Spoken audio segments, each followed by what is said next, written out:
Poin ketujuh, Al-Andalusia. Dalam kisah Islam dan umat muslim, perhatian biasanya diarahkan pada wilayah inti dunia Islam yang membentang di Sungai Nil ke Sungai Oxus, meliputi Mesir, Suriah, Jazirah Arab, Irak, dan Persia.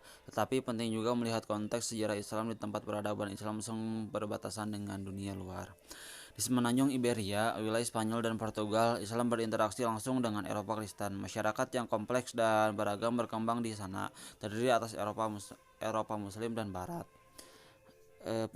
Pendirian Islam di Spanyol.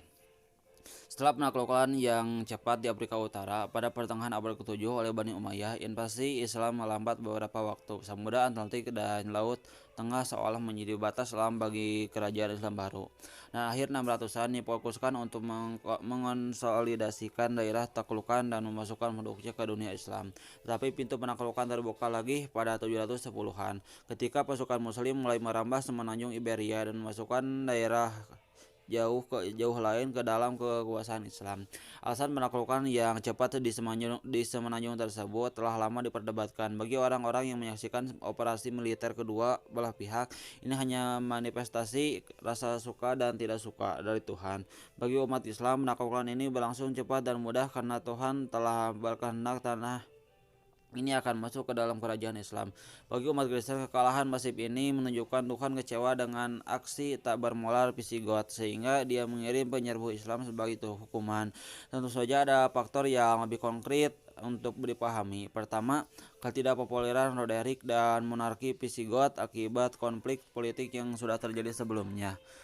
Sebagian aristokrat gagal mendukung raja dalam menghadapi invasi dari Afrika dan saat Perang Guadalete. Daerah desersi tentara serta bangsawan membantu mengembalikan keadaan. Ketidakpopuleran Visigoth terbukti oleh fakta bahwa setelah puncak pertempuran, beberapa kota tetap melawan pasukan Muslim. Bahkan perlawanan utama terlihat di pegunungan utara dan tidak dipimpin Visigoth, tapi oleh separatis politik yang berjuang demi kemerdekaan sebelum penyerbuan Islam. Kota-kota utama di wilayah Visigoth dengan cepat menyerah kepada pasukan Islam yang menyajikan persyaratan penyerahan diri yang lebih menguntungkan dan otonomi lokal. Kemerdekaan relatif diberikan orang Islam kepada penduduk sipil yang tentu sangat kontras dengan kebijakan rejim Visigoth. Setelah penaklukan dimulailah pemukiman Islam. Walau pemikiran di sini berada dari sebagian timur tengah yang menempatkan pasukan di kota garnisun yang diorganisasikan oleh otoritas Sasidun dan Umayyah. Di Andalusia, sebagian besar penempatan permukiman tak terorganisasi dan sembarangan. Umat Muslim pun tak membatasi diri di kota garnisun dan malah memilih menjadi pemilik tanah di seluruh semenanjung. Imigran Berber cenderung bermukim di daerah utara dan barat, mencari area penggembalaan seperti daerah asal mereka di Afrika Utara. Suku Arab yang datang ke Andalusia kebanyakan berasal dari Yaman dan sudah lama bertani. Oleh karena itu, mereka kebanyakan bermukim di daerah subur di selatan dan kota-kota utama seperti Cordoba, Valencia, dan Zaragoza. Baik suku Arab maupun Berber banyak yang menikahi penduduk lokal dan akhirnya menciptakan masyarakat unik baru yang menggabungkan aspek budaya Arab, Berber, dan Hispanik. Penguasa Umayyah dalam beberapa dekade pertama pemerintahan Islam Andalusia tak lebih dari sekadar provinsi jauh dan sepi dari kekhalifahan Umayyah yang luas. Keadaan berubah pada 750-an saat Abbasiyah berhasil menggulingkan keluarga Umayyah di Suriah. Sebagian besar anggota keluarga Umayyah dipenjara atau dihukum mati. Salah seorang Umayyah muda berhasil lolos dari pembunuhan. Abdurrahman pangeran berusia 20 tahun melarikan diri dari Damaskus pada 750 Masehi, persis di depan hidung pasukan Abbasiyah. Ia memulai perjalanan epos melintas dunia Islam untuk mencari bantuan dan dukungan setelah seluruh keluarganya mati. Ibunya seorang Berber sehingga ia mencari bantuan di tanah asal Berber di Afrika Utara. Selalu selangkah di depan tentara pengejar Abbasiyah. Akhirnya ia mendapatkan dukungan bagi keluarga Umayyah di Andalusia pada 755 Masehi. Di sana ia mendapatkan diri sebagai penguasa negara Umayyah dengan Cordoba sebagai ibu kota yang secara politik terpisah dari Abbasiyah di Baghdad nan jauh di sana. Perjalanannya dari Suriah ke daerah barat yang jauh membuatnya mendapat julukan Al-Dahil, sang imigran.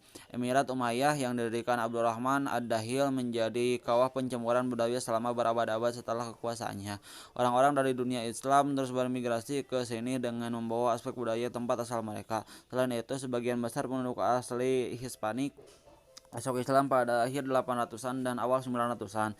Menjelang 950 Masehi, sekitar setengah penduduk Semenanjung Iberia kemungkinan Muslim, dan menjelang 1100-an orang Kristen hanya berkisar 20% dan dari jumlah penduduk. Muslim, Arab, Berber, dan Hispanik bergabung menciptakan budaya Andalusia unik yang menyajikan latar belakang dan tradisi beragam di bawah bendera Islam. Bahkan orang Kristen yang tinggal di Andalusia mengadopsi budaya Islam dan mengembangkan bahasa, seni, dan adat Arab. Pengaruh budaya dan bahasa ini masih tampak hingga sekarang dalam bahasa Spanyol yang tetap memakai banyak kata pinjaman dari bahasa Arab. Orang Yahudi juga mendapat manfaat besar dari masyarakat Andalusia. Di seluruh Eropa, orang Yahudi hampir tidak terima pada abad pertengahan dan pembunuhan berencana menjadi ancaman tetap bagi mereka. Tetapi di Spanyol Islam, Yahudi mendapat kebebasan untuk menjalankan agamanya dan menjadi bagian integral masyarakat. Filsafat Yahudi mencapai puncaknya di Spanyol Islam dengan menghasilkan ilmuwan seperti Maimonides yang sekarang dikenal sebagai salah satu filsuf Yahudi terbesar sepanjang masa.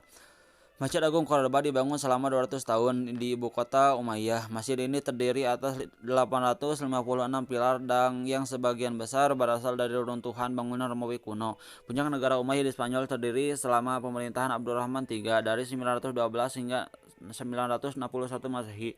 Dalam hampir setengah abad kekuasaannya, ia menyatakan diri sebagai khalifah dunia Islam. Walaupun tak mempunyai kekuatan di luar Semenanjung Iberia, klaimnya tentang peran leluhur Umayyah yang berkuasa pada abad ke-7 dan ke-8 berperan penting untuk melawan kekuatan Fatimiyah yang baru tumbuh di Afrika Utara. Khalifah Abbasiyah di Baghdad ibarat menjadi tahanan yang kehilangan pengaruh istananya sendiri di bawah perintah di berbagai dinasti Turki. Sedangkan Syiah Fatimiyah menjelma ancaman nyata bagi kelanjutan eksistensi Sunni Islam sebagai kekuatan politik.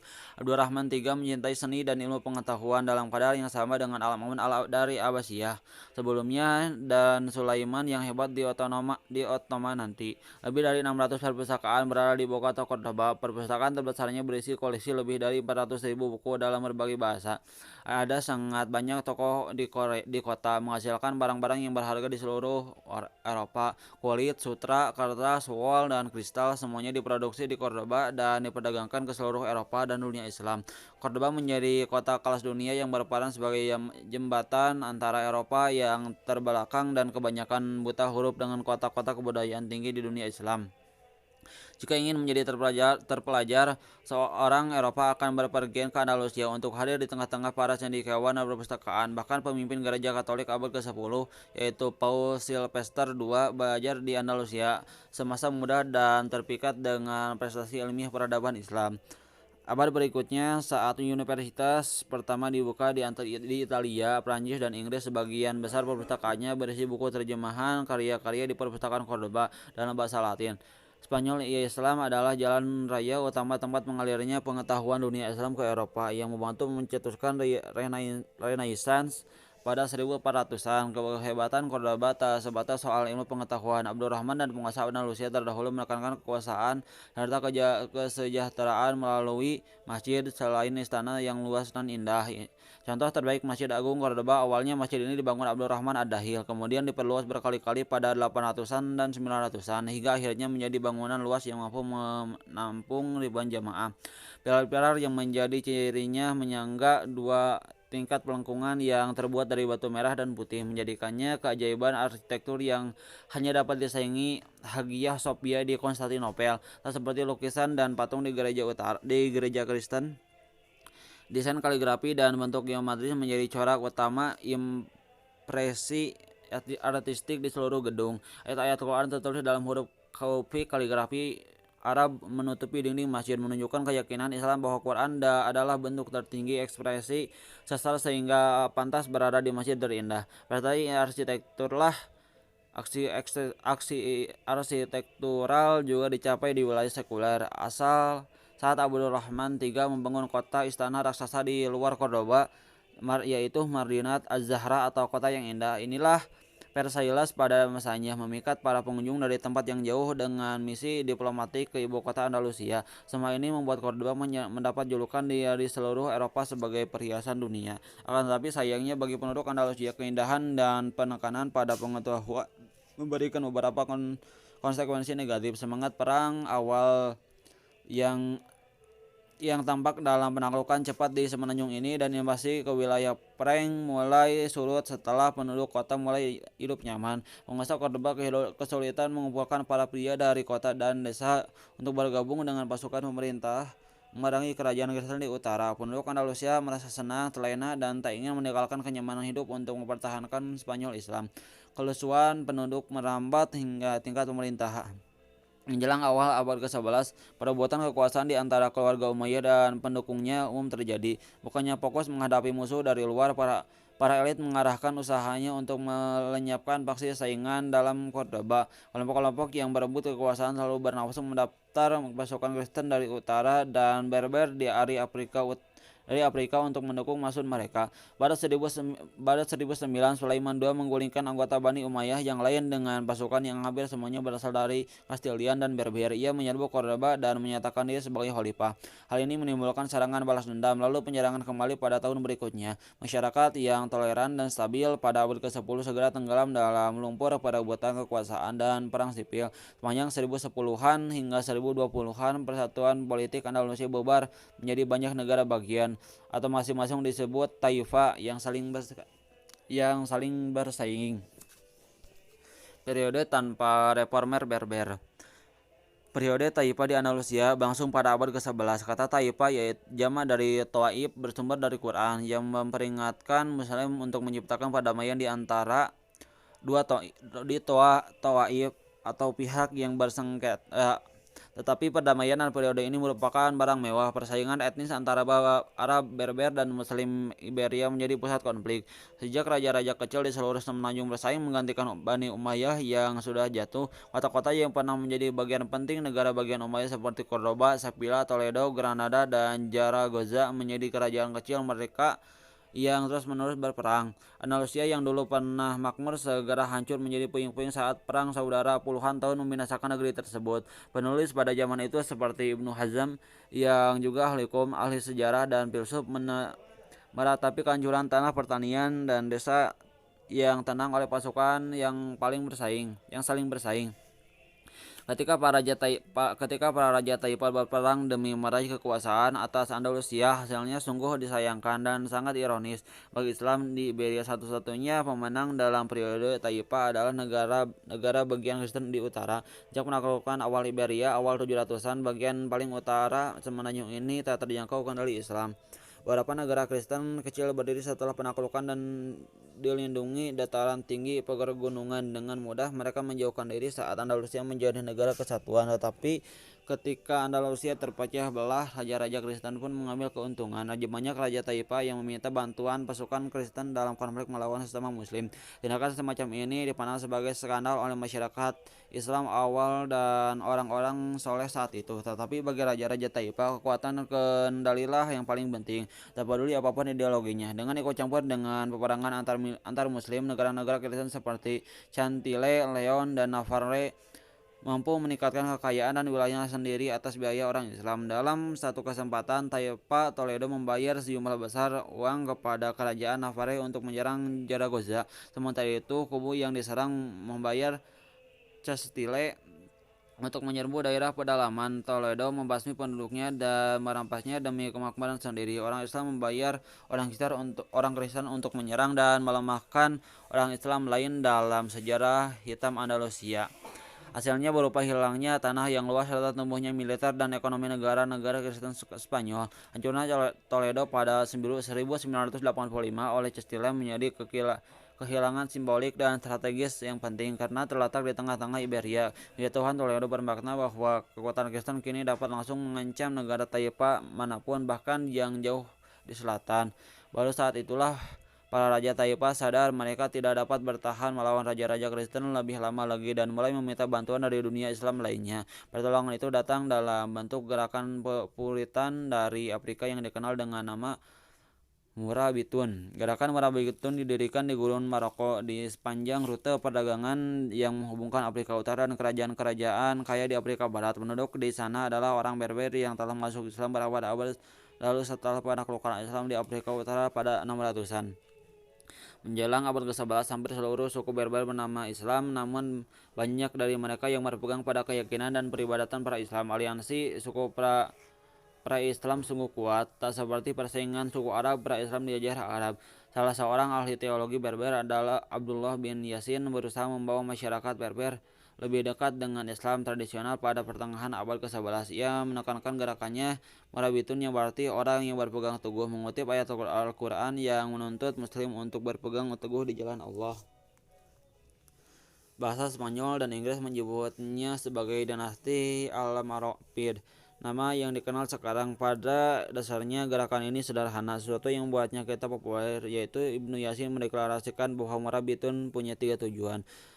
Yang pertama, memperjuangkan kebenaran. Yang kedua, mencegah ketidakadilan. Dan ketiga, menghilangkan pajak-pajak yang tak islami. Lalu turunlah Quran surat Al-Hujurat ayat 9. Dan jika ada 2 golongan dari orang yang beriman itu berperang, hendaklah kamu mendamaikan keduanya. Tapi kalau satu melanggar perjanjian terhadap yang lain, hendaklah yang melanggar perjanjian itu kamu perangi sampai kembali pada perintah Allah. Gerakan Murabitun berkembang dengan pesat sepanjang abad ke-11 tanpa penaklukan, pesan mendasar dan gaya hidup bersederhana. Murabitun tanpa menarik dari suku Berber. Hal ini mengingatkan akan kesederhanaan dan kelugasan Nabi Muhammad. Sama seperti banyak orang Arab menerima Islam dengan sukarela pada abad ke-7, sebagian besar suku Berber bergabung dalam persekutuan Murabitun tanpa paksaan. Menjelang 1180-an, gerakan ini meluas dari Afrika Utara ke daerah kaya. Karena di Afrika Barat, pertumbuhannya yang cepat dari gurun Sahara memperlihatkan perbedaan yang berdasar dari Islam Spanyol. Saat peradaban Islam mapan sudah ada di Andalusia selama ratusan tahun. Gerakan Murabitun jauh dari kekayaan dan kemewahan kehidupan kota. Para pejuang Berber tangguh dan setiap bertempur. Inilah sifat yang diperlihatkan oleh raja-raja Taipa kecil di Andalusia saat Reconquista Kristen mengancam eksistensi Spanyol Islam. Para raja Taipa memohon bantuan kepada Murabitun di bawah pimpinan Alfonso VI dari Castile pada akhir 1000-an. Reconquista mencapai benteng kota Sevilla, sebuah pusat politik utama Islam di Spanyol. Maka Raja Sevilla bersama para pemimpin Islam yang saling bertengkar di Iberia mengirim pesan kepada Murabitun atas nama Persatuan Islam untuk melawan Kristen sebagai musuh bersama. Pada 1086, Murabitun mengirim pasukan yang dipimpin Yusuf bin Taspin guna melintasi Selat Gibraltar. Bersama 12.000 tentara, Ibnu Ziyad menyeberangi selat yang sama untuk menaklukkan Iberia di bawah kekuasaan Islam 375 tahun sebelumnya. Sekarang Ibnu Taspin melakukan hal yang sama untuk memastikan agar tetap seperti itu. Akan tapi tampak jelas bahwa ini bukanlah operasi penaklukan. Ibnu Taspin datang karena diminta oleh para raja Andalusia dan sepertinya tak berminat mencaplok wilayah itu atau menjadikannya bagian dari kerajaan Murabitun. Dengan demikian, kemudian pasukannya bertemu dengan tentara Sevilla dan bertempur melawan Alfonso dalam perang Jelako pada Oktober 1086 Masehi di dekat Badajoz. Hasilnya, pemenangan yang meyakinkan atas pasukan Kastilio. Alfonso dipaksa mundur dari tanah Islam dan sejak itu dunia Islam yang masih tersisa tetap aman. Walaupun berada di atas angin, Ibnu Taspin memilih tak melanjutkan kemenangannya dengan operasi penaklukan semenanjung Iberia. Malahan ia mundur dengan sebagian besar pasukan untuk kembali ke Afrika Utara, di tempat yang tak diusik kompleksitas politik Taifa Andalusia. Meskipun menjadi penguasa Andalusia dari kalangan minoritas, Murabitun diterima dengan baik di awal kekuasaannya. Kepercayaan mereka terhadap ulama Islam lokal sebagai pejabat pemerintah dan tingkat pajak yang rendah menimbulkan dukungan luas dari masyarakat umum. Murabitun tak bisa berdiam diri berkaitan dengan politik dan konflik di utara. Yusuf bin Taspin dipanggil kembali ke Andalusia untuk membantu operasi militer melawan Alfonso lagi. Mestinya ini menjadi kekuatan persatuan Islam yang menggabungkan banyak Taifa dan Murabitun. Tetapi pengalaman Ibnu Taspin dalam ekspedisi kali ini kurang menggembirakan. Operasi militer kali ini terhambat oleh persaingan antar raja Taifa. Mereka selalu mengeluhkan rekannya kepada Ibnu Taspin dan tak percaya kepada siapapun kecuali pendukung terdekatnya. Akibatnya serangan ini gagal dan Ibnu Taspin kembali ke Afrika serta memutuskan takkan terlibat lagi dalam konflik Andalusia. Kelemahan internal Taifah Andalusia dan persaingan antar raja membuat Alfonso VI menjadi ancaman bagi keberlangsungan Islam di Iberia. Dan untuk kali ketiga, Ibnu Tasfin dan Murabitun diminta pertolongan. Dalam kedatangan yang ketiga ke Andalusia, Ibnu Tasfin membawa fatwa dari Imam Al-Ghazali yang menyatakan raja-raja Taifah sudah korup, tak layak berkuasa, dan harus digulingkan. Pada 1090 Masehi, penaklukan Andalusia oleh Murabitun dimulai dengan dipimpin langsung oleh Ibnu Tasfin. Untuk mengakhiri periode Taifah, raja-raja Taifah tak mau menyerahkan kekuasaan mereka kepada Berber. Bahkan sebagian bersumpah setia pada kerajaan Kristen untuk menahan Murabitun. Tindakan ini memperkuat kecurigaan penduduk Andalusia dan ulama Islam bahwa raja-raja Taifah hanya memikirkan diri sendiri dan kekuasaannya, bukan ingin mempertahankan dunia Islam. Pemberontakan umum untuk mendukung Murabitun pecah di seluruh Andalusia dipimpin para ulama yang menuntut kembalinya kejayaan masa lalu. Maka pengambil alihan wilayah Islam Andalusia oleh Yusuf bin Tasfin relatif tanpa pertumpahan darah. Saat raja-raja Taifah digulingkan satu demi satu, mereka diasingkan ke Afrika Utara sehingga perselisihan remeh mereka tak lagi menyebabkan perpecahan di Andalusia. Dalam waktu 10 tahun, seluruh negara Taifah telah menyerah pada Murabitun kecuali Zaragoza. Rajanya cukup bijak untuk menyadari kekuatan Berber dan menandatangani kesepakatan persekutuan. Yusuf bin Tasfin dengan kerajaan yang membentang sepanjang 3.000 km dari Andalusia sampai Ghana menjadi salah satu orang terkuat di dunia pada akhir abad ke-11. Penerimaan penduduk Andalusia atas kontrol Murabitun di Andalusia mungkin awalnya tampak mengejutkan. Pejuang nomaden Berber dengan tafsiran Islam yang kaku telah menaklukkan dan mencaplok peradaban mapan yang berumur hampir 4 abad. Biasanya kejadian ini akan dilawan. Tapi ada tema sejarah Islam yang unik dan berulang, yaitu ketika suatu bagian dunia Islam terpecah secara politik dan invasi eksternal mendekat, maka berkumpul di bawah satu pemimpin dan bendera Islam biasanya menjadi jalan keselamatan. Contohnya, penyatuan pos terdepan Islam jauh di barat di antara Mesir dan Suriah di bawah Saladin selama Perang Salib, dan penggabungan wilayah kekuasaan Turki pada 1300-an oleh Ottoman. Bagi orang Andalusia, penguasa Muslim Berber dengan budaya, bahasa, dan gagasan asing lebih bisa diterima daripada gangguan Kristen Spanyol yang sepertinya ingin membasmi Islam dari semenanjung Iberia. Ditambah lagi pesan sederhana Murabitun tentang kembali ke Islam sejati sebagaimana yang dipraktikkan Nabi, serta penghapusan hukum dan pajak yang tak adil, pastilah menarik bagi rakyat Andalusia. Meskipun menuai popularitas dan keberhasilan di Andalusia, Murabitun tak kebal dan jatuh bangunnya dinasti. Di bawah Yusuf bin Tasfin, mereka berekspansi sedemikian luas hingga hampir mengambil seluruh tanah Islam di Iberia menjadi kerajaan antar benua.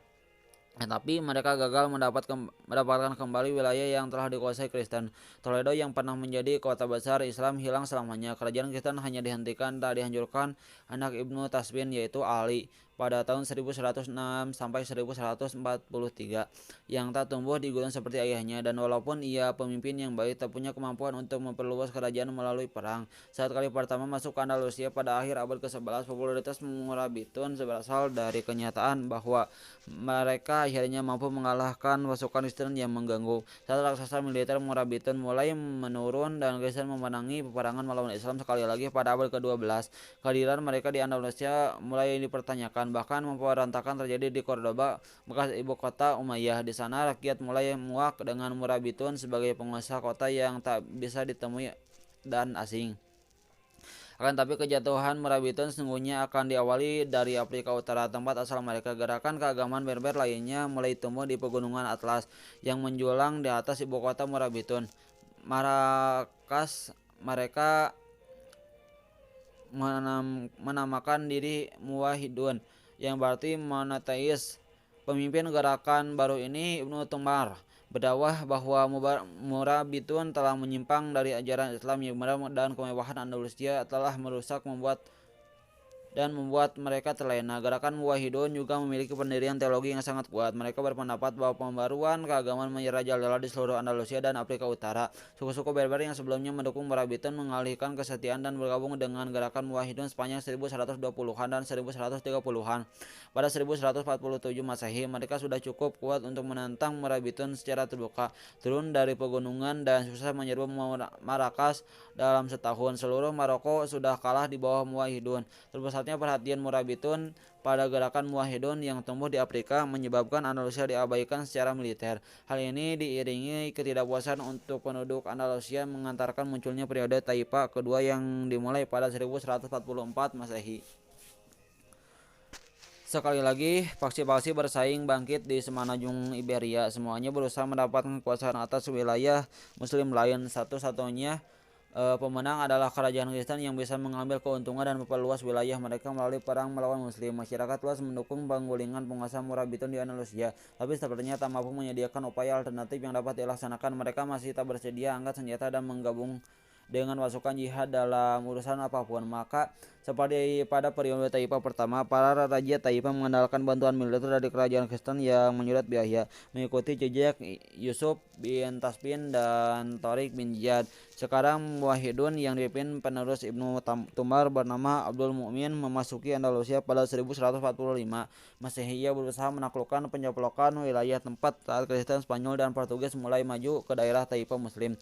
Dalam 1 tahun Malaga dan Sevilla ditaklukkan. Pada 1150 Masehi Cordoba dan Jain direbut dari Raja Taifanya. Menjelang wafatnya Abdul Mukmin pada 1163, seluruh sisa Spanyol Islam menjadi bagian kerajaan Muwahhidun. Tetapi sayang bagi Muslim Spanyol, yang tersisa hanya bagian selatan semenanjung, dataran tengah, semenanjung peninsula dan pantai timur dipertahankan dengan sangat kuat oleh kerajaan-kerajaan Kristen yang dipimpin Castile, Portugal, dan Aragon.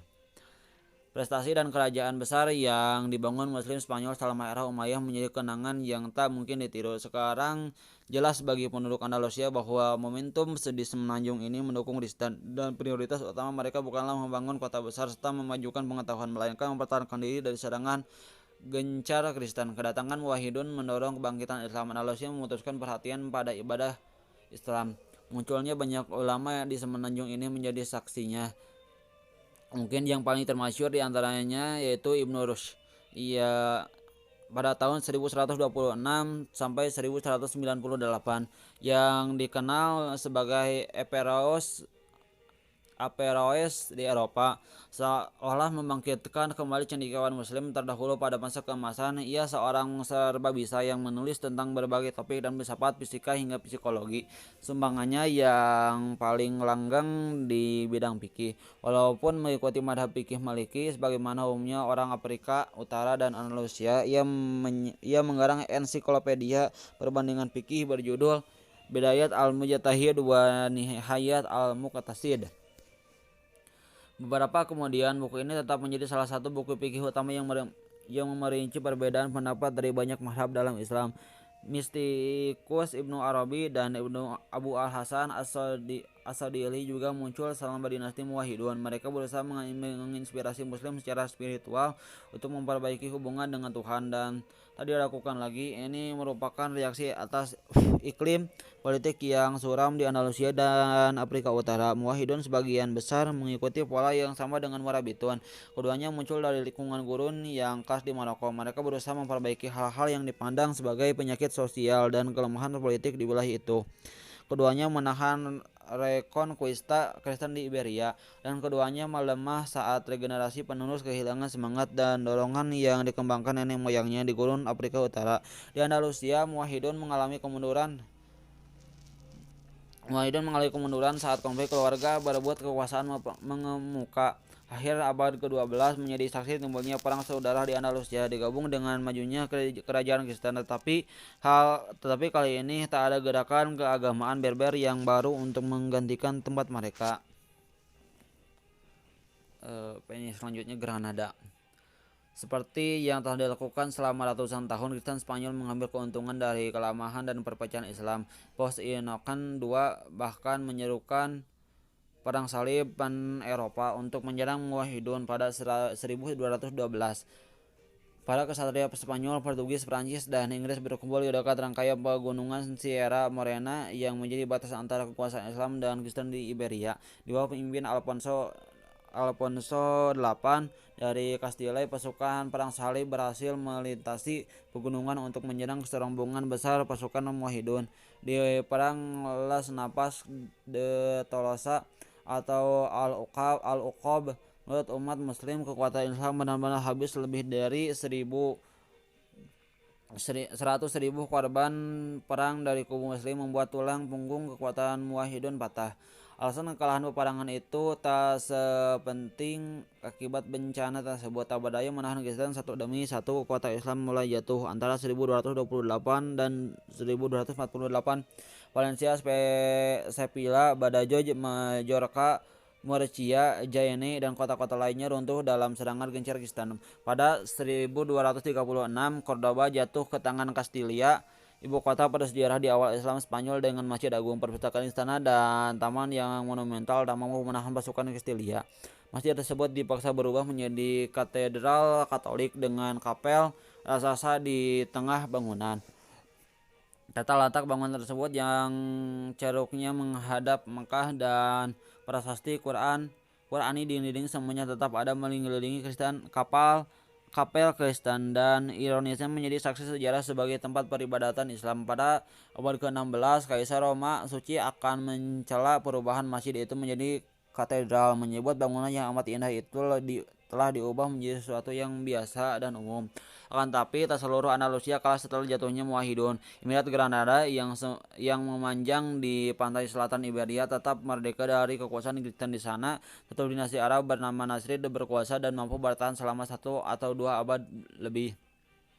Mereka berasal dari Bani Hajraj, salah satu suku yang menerima Nabi di Madinah setelah hijrah dari Mekah pada 622 Masehi. Dengan cara yang sama, Nasrid menerima para pengikut Nabi Muhammad yang hijrah dari Iberia Kristen 600 tahun setelah hijrahnya Nabi. Peristiwa hijrahnya Nabi menandakan awal negara Islam dan era baru kekuatan Islam di jazirah Arab. Tetapi kedatangan umat Islam di Granada menandakan akhir kekuasaan Islam di semenanjung Iberia. Inilah negara bagian Islam yang tersisa di Andalusia. Tetapi Nasrid di Granada tak pernah benar-benar independen. Mereka hanya bisa lolos dari pencaplokan dengan membayar upeti ke Kastilia. Setelah jatuhnya Muwahhidun, pola politik kotor Taifah yang menghadap-hadapkan negara Islam satu sama lain untuk mempertahankan diri pun muncul kembali. Dengan perpecahan seperti itu, karena kegunaannya di mata Kastilia, Granada bisa lolos dari pencaplokan. Granada menjanjikan pada Kastilia bantuan militer dan upeti yang berasal dari tambang kaya di Mali, Afrika Barat. Bahkan Nasrid membantu beberapa penaklukan Kristen atas kota-kota Andalusia lain pada pertengahan abad ke-13. Selain itu, orang luar mendominasi ekonomi Granada, misalnya perdagangan dari kota negara Italia yang sedang naik dan mengontrol ekspor ke Eropa. Perdagangan dua arah dengan dunia Islam lainnya hampir tak ada, hanya Kristen Eropa yang mendapatkan manfaat dari sumber daya Granada yang perlahan mengering. Sistem semacam ini jelas-jelas takkan bertahan lama. Meskipun dalam posisi bertahan di pinggir selatan Iberia pada akhir kemunduran yang panjang dan menggemparkan tradisi Islam dalam arsitektur yang indah serta megah, berhasil mendirikan monumen bagi Islam Spanyol. Alhambra menjadi benteng pertahanan yang terletak di atas kadang dengan pemandangan ke kota Granada. Benteng ini berfungsi selama ratusan tahun sebelum kebangkitan Nasrid. Para emir Granada memilih mengembangkan dan memperindah benteng tersebut sebagai istana, dan seiring gelombang kedatangan Muslim dari seluruh Andalusia, istana tersebut menjadi contoh sempurna tentang seluruh sejarah artistik Islam Spanyol. Langkung tapal kuda Umayyah serta pola geometris Murabitun dan Muwahhidun yang terkenal dilengkapi inovasi Granada dan arsitektur Kristen baru. Perbadu menciptakan bagian puncak yang unik, taman air mancur dan serambi bertiang menciptakan lingkungan yang mengingatkan pada kota-kota Andalusia yang telah jatuh seperti Cordoba dan Sevilla. Akan tapi Alhambra lebih dari sekadar replika monumen sebelumnya. Istana ini juga menciptakan gaya yang sepenuhnya baru, yang kemudian ditiru oleh Eropa dan dunia Barat. Alcazar dari Sevilla yang dibangun sebagai istana kerajaan oleh Kastilia. Tak lama setelah Alhambra meniru mentah-mentah gaya istana Nasrid, termasuk taman halaman dalam dan lingkungannya. Sekolah dan masjid di seluruh Afrika Utara juga mendapatkan inspirasi dari Alhambra, menjadikannya warisan arsitektural selama berabad-abad. Mungkin ciri Alhambra yang paling mengejutkan adalah semboyan Emirat Granada yang diplester di seluruh dinding. Wala golib ilallah, yang berarti tiada pemenang selain Allah. Ini semboyan yang pasti bagi sebuah negara bagian yang menampilkan sisa-sisa peradaban Islam di Andalusia. Bahkan saat musuh mengepung Granada yang rentan, semboyan tersebut mengingatkan bahwa keimanan mereka kepada Tuhan yang Maha Kuasa dapat dikalahkan meskipun terjadi kemunduran politik di semenanjung itu. Mungkin yang paling ironis adalah kenyataan bahwa logo tersebut tetap terpasang di dinding bahkan setelah Raja Kristen yang menang mendiaminya pada 1492 Masehi. Saat Granada menyongsong ujung masa keemasan Andalusia, lingkungan politik di sekitar terus melemahkannya sehingga membawanya pada kehancuran. Ancaman Kastilia pada Nasrid di utara tetap menjadi masalah. Upati tahunan hanya memperkuat negara Kristen dan melemahkan Granada. Sementara itu dinasti Marinid Berber yang menguasai Afrika Utara juga muncul sebagai ancaman sehingga Granada dikelilingi negara-negara yang memusuhinya. Toh di tengah lingkungan yang tak mendukung, Granada bisa bertahan menghadapi kemajuan Kristen. Granada dapat bertahan dengan sangat kuat karena melindungi rangkaian pegunungan dan banyak benteng bertabaran di wilayahnya. Emirat Granada pun mampu lolos dari penaklukan yang telah menjatuhkan Andalusia. Tetapi bukan invasi eksternal yang membawa akhir bagi Islam Spanyol, melainkan perselisihan internal. 1480-an adalah tahun instrik istana dan konflik keluarga. Emir Granada Abul Hasan digulingkan dan diasingkan oleh anaknya sendiri, Abu Abdallah Muhammad ke-12. Pada 1482, Muhammad 12 yang dikenal sebagai Boabdil oleh orang Spanyol dinyatakan sebagai pemberontak terhadap Tuhan oleh golongan ulama Granada, dan sungguh tindakannya itu menyebabkan semakin menurunnya politik Islam di semenanjung Iberia. Saat ia mengumpulkan pasukan untuk melawan ayahnya, Kastilia tidak menyurutkan tekanan terhadap Granada. Perpecahan Islam ditambah artileri canggih di tangan Kristen membuat perebutan benteng-benteng strategis di seluruh wilayah Granada berlangsung cepat. Hanya beberapa dekade setelah Ottoman menggunakan Maryam untuk menaklukkan Konstantinopel pada 1453, memasukkan Islam ke Eropa Timur, pasukan Kristen menggunakan teknologi yang sama untuk menghapusnya dari Eropa Barat. Sepanjang sejarah Andalusia, ketika ingin berpihak pada Kristen, Muslim Afrika Barat akan datang menyelamatkan saudara seimannya. Tetapi akhir abad ke-16 hal itu tak terjadi. Kerusuhan sipil di Afrika Utara menyebabkan penguasanya sibuk dengan masalah sendiri dan usaha diplomatik. Kastilia secara efektif telah mencegahnya terlibat dalam urusan Granada. Dinasti Mamluk di Mesir sudah dimintai pertolongan oleh Granada, tapi hanya bisa menawarkan bantuan simbolis. Granada harus mencari cara untuk menahan Kristen sembari menangani perang saudara di antara mereka. Akhirnya tugas penting seperti itu terbukti mustahil. Kepemimpinan Muhammad 12 hanya menambah kesengsaraan Granada. Kastilia menangkapnya pada 1486. Selama dia ditahan, sang ayah mengambil kembali mahkotanya. Setelah setahun menjalani penahanan, Muhammad 12 dilepaskan dengan bersumpah setia pada kerajaan Kristen. Bermodalkan senjata dan pasukan yang dipasok Kastilia, sekali lagi ia mampu menjadi Emir Granada. Ini menimbulkan perang saudara kembali. Kali ini ia menghadapi pamannya. Ia bernyata terlibat dalam perang antara Kastilia dan pamannya. Ketika sebagian besar Emirat Granada ditaklukkan Kristen menjelang 1490-an Masehi, Granada satu-satunya kota tersisa yang masih diperintah oleh Muslim di sepanjang Granada. Raja Katolik terkenal Ferdinand dan Isabella menyatukan Kastilia dan Aragon serta menyiapkan jalan bagi Spanyol modern. Mereka tak berniat membiarkan Granada bertahan sebagai kota Islam merdeka di tengah-tengah persatuan Spanyol Kristen meskipun sudah dibantu Muhammad 12.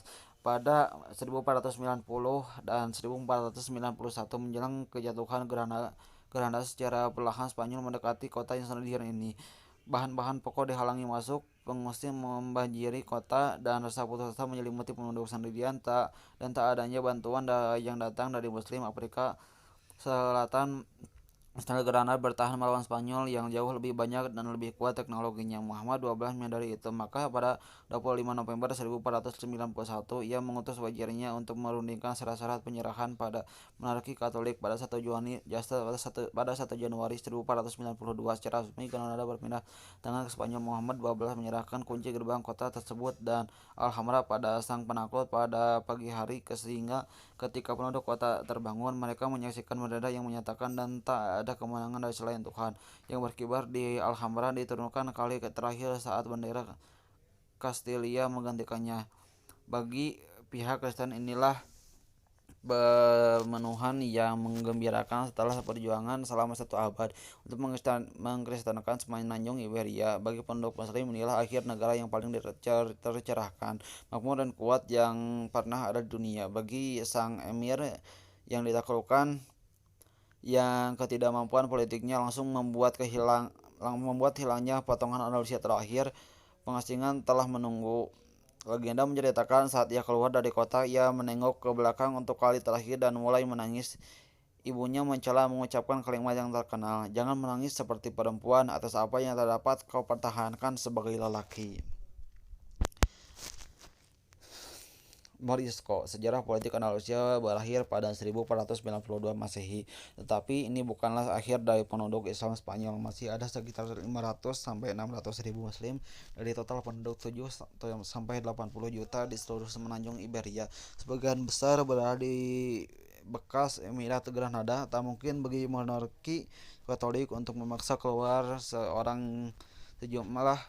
orang sejumlah itu dalam waktu singkat. Banyak wilayah di seluruh Iberia yang masih bergantung kepada penduduk Muslim untuk menjalankan ekonomi lokalnya. Pada 1492 Masehi, pemerintah Spanyol mengusir seluruh orang Yahudi dari tanahnya. Sultan Bayezid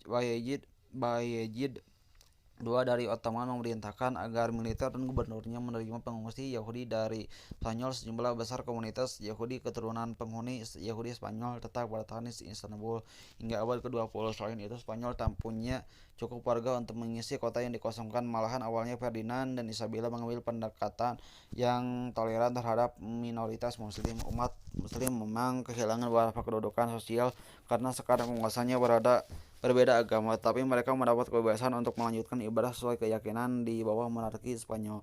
Tak berarti Kristen tidak berusaha mengajak orang Islam berpindah agama. Setiap orang Islam yang sukarela berpindah agama akan mendapat kucuran hadiah, emas, kuda, dan barang berharga lainnya. Ini membuat sejumlah besar orang Islam masuk Kristen pada tahun-tahun setelah 1492 Masehi, yang mengejutkan dan mengecilkan hati pihak Kristen. Setelah mendapatkan hadiah, sebagian besar orang yang beralih agama akan sholat di masjid dan membaca Quran lagi, karena Muslim mengambil keuntungan dari insentif yang ditawarkan dan tak tulus masuk Kristen. Gereja Katolik memutuskan mengambil pendekatan yang lebih keras. Francisco Jimenez de Cisneros, seorang uskup agung, ditunjuk pada 1499 untuk mempercepat proses pemindahan agama dengan melecehkan Muslim Spanyol, menyiksa dan menangkap secara acak mereka yang tak mau berganti keyakinan. Ia menyatakan jika tak tertarik dengan jalan penyelamatan, para kafir itu harus diseret ke jalan tersebut. Hasilnya berupa pemberontakan Muslim Spanyol melawan penindasan Muslim Granada yang telah bersabar selama 8 tahun di bawah pemerintahan Kristen, tak dapat menahan diri atas penindasan uskup agung baru itu. Mereka membuat barikade di jalan-jalan sempit Granada dan menyatakan penentangan terhadap usaha-usaha de Cisneros. Mengatakan ini memberikan alasan bagi monarki Katolik untuk menegur masyarakat Islam Spanyol. Memudahkan Muslim diberi dua pilihan, yaitu hukuman mati atau masuk Kristen dengan ganjaran pengampunan resmi. Sebagaimana pilihan sebelumnya, Muslim Granada memilih masuk Kristen dan gelombang besar pembaptisan di kota yang tadinya mayoritas Muslim pun dimulai. Pemberontakan lebih lanjut terjadi di sekeliling pinggiran kota, tetapi Spanyol yang lebih kuat akhirnya mampu memadamkannya dalam beberapa tahun. Menjelang 1502, saat pemberontakan padam, otoritas Kristen memilih melarang Islam di seluruh Spanyol. Seluruh orang Islam diberi pilihan untuk pindah agama, keluar dari Spanyol atau mati. Seperti penduduk Granada, Muslim di seluruh Spanyol pun memilih masuk Kristen. Segera monarki Katolik sempat menyombongkan diri setelah menjadikan semua penduduk beragama Kristen dalam beberapa tahun, akan tetapi kenyataannya Islam tetap hidup di Spanyol di bawah tanah. Bekas Muslim yang disebut Morisco oleh Spanyol menyatakan masuk Kristen untuk menghindari hukuman tak kenal henti. Mereka tetap hidup sebagai Muslim secara rahasia di rumahnya sendiri. Otoritas Spanyol mungkin mencurigai Morisco tak tulus masuk Kristen, maka mereka menetapkan banyak hukum sebagai bagian dari Inkuisisi Spanyol. Inkuisisi Spanyol sepanjang awal 1500-an untuk membersihkan Morisco dari masa lalu Islam mereka. Menyembelih binatang berdasarkan hukum Islam dinyatakan dilarang pada 1511 oleh dekret kerajaan. Perempuan tak boleh menutup auratnya pada 1513. Selanjutnya, Morisco dilarang menggunakan pemandian umum untuk menutup pintu rumah pada Minggu untuk memastikan tak seorang pun menjalankan ibadah Islam. Secara diam-diam, pernikahan harus dihadiri oleh orang Kristen lama untuk memastikan upacara perkawinan tidak diselenggarakan menurut hukum Islam. Pada 1526 berbicara dalam bahasa Arab tergolong perbuatan melanggar hukum, dan Morisco dipaksa berbicara bahasa Kastilia termasuk ketika di rumah. Usaha memisahkan Morisco dari agama dan warisan budayanya hanya membuat mereka semakin bersembunyi-sembunyi dan menyebabkan mereka lebih bersemangat memegang teguh keyakinannya. Secara keseluruhan, Inkuisisi gagal menghilangkan Islam dari hati kebanyakan orang Morisco. Malahan, cara ini memaksa mereka menjadi lebih kreatif menghindari hukum. Banyak ulama menuliskan fatwa mengizinkan umat Muslim beribadah dengan cara yang tradisional untuk menghindari hukuman penguasa. Sebagai contoh, fatwa terkenal pada 1502 oleh mufti dari Oran sekarang bernama Algeria membolehkan wudhu tanpa air dengan menyentuh dinding bersih, sholat pada malam hari bukannya 5 kali sehari, dan makan daging babi jika dipaksa. Pemerintah keagamaan secara terbatas dilakukan di rumah karena masjid dan sekolah ditutup atau diubah menjadi gereja Kristen. Akan tetapi bahasa Arab bertahan di balik pintu yang tertutup karena orang tua tetap mengajarkan ritual Islam dan ayat-ayat Quran kepada anak-anaknya. Orang Morisco bernama Kristen akan tetap ke gereja pada Minggu, berdoa menurut ritual Kristen ketika di rumah. Ia dipanggil dengan nama Muslim rahasia, membaca Quran dan berdoa dengan cara Islam. Raja-raja Spanyol tak pernah mengabaikan kepercayaan rahasia Morisco, bahkan 100 tahun setelah melakukan Granada. Jika terlihat monarki Spanyol dan gereja Katolik gagal mengganti agama Morisco, semakin banyak Morisco yang tertangkap oleh Inkuisisi saat sedang beribadah dan beribadah dan hukuman yang dijatuhkan tak menggentarkan yang lain. Raja Philip III yang sangat dipengaruhi pendeta Katolik garis keras memutuskan untuk mengusir seluruh Morisco keluar dari Spanyol meskipun protes dari aristokrat merebak di seluruh Spanyol karena menganggap pengusiran Morisco mengganggu perekonomian. Dampak dekret kerajaan itu terasa pada tahun berikutnya. Seluruh desa Morisco dikosongkan, penduduknya dipaksa ke pantai tempat kapal-kapal dari Eropa menunggu untuk membawa mereka ke Afrika Utara. Morisco diizinkan membawa barang milik mereka sebanyak mungkin, tetapi Spanyol menyita tanahnya. Anak di bawah umur 4 tahun tidak diusir, tetapi diambil dari keluarganya untuk dipelihara sebagai anak Kristen. Di selatan Spanyol sekali lagi terjadi pemberontakan. Pengusiran ini berarti Morisco yang menyamar sebagai Kristen tak perlu takut lagi menyatakan diri sebagai Muslim dan menimbulkan usaha terakhir mempertahankan Islam di semenanjung ini.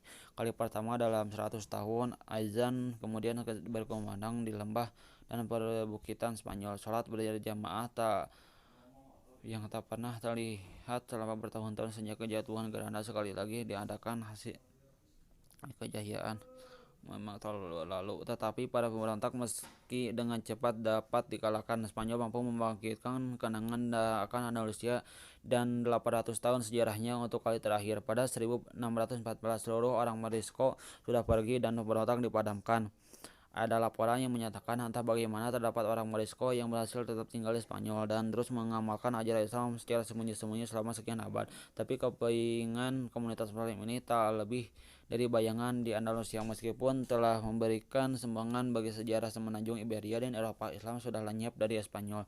Tapi meski mengalami kejatuhan dari titik dari luar barat, Islam mulai bangkit kembali di timur. Tempat Ottoman akan memperkenalkan Islam kembali ke Eropa dan memimpin masa keemasan baru. Nah, mungkin itu untuk pembahasan poin ketujuh. Nanti akan disambung pembahasan yang ke-8 tentang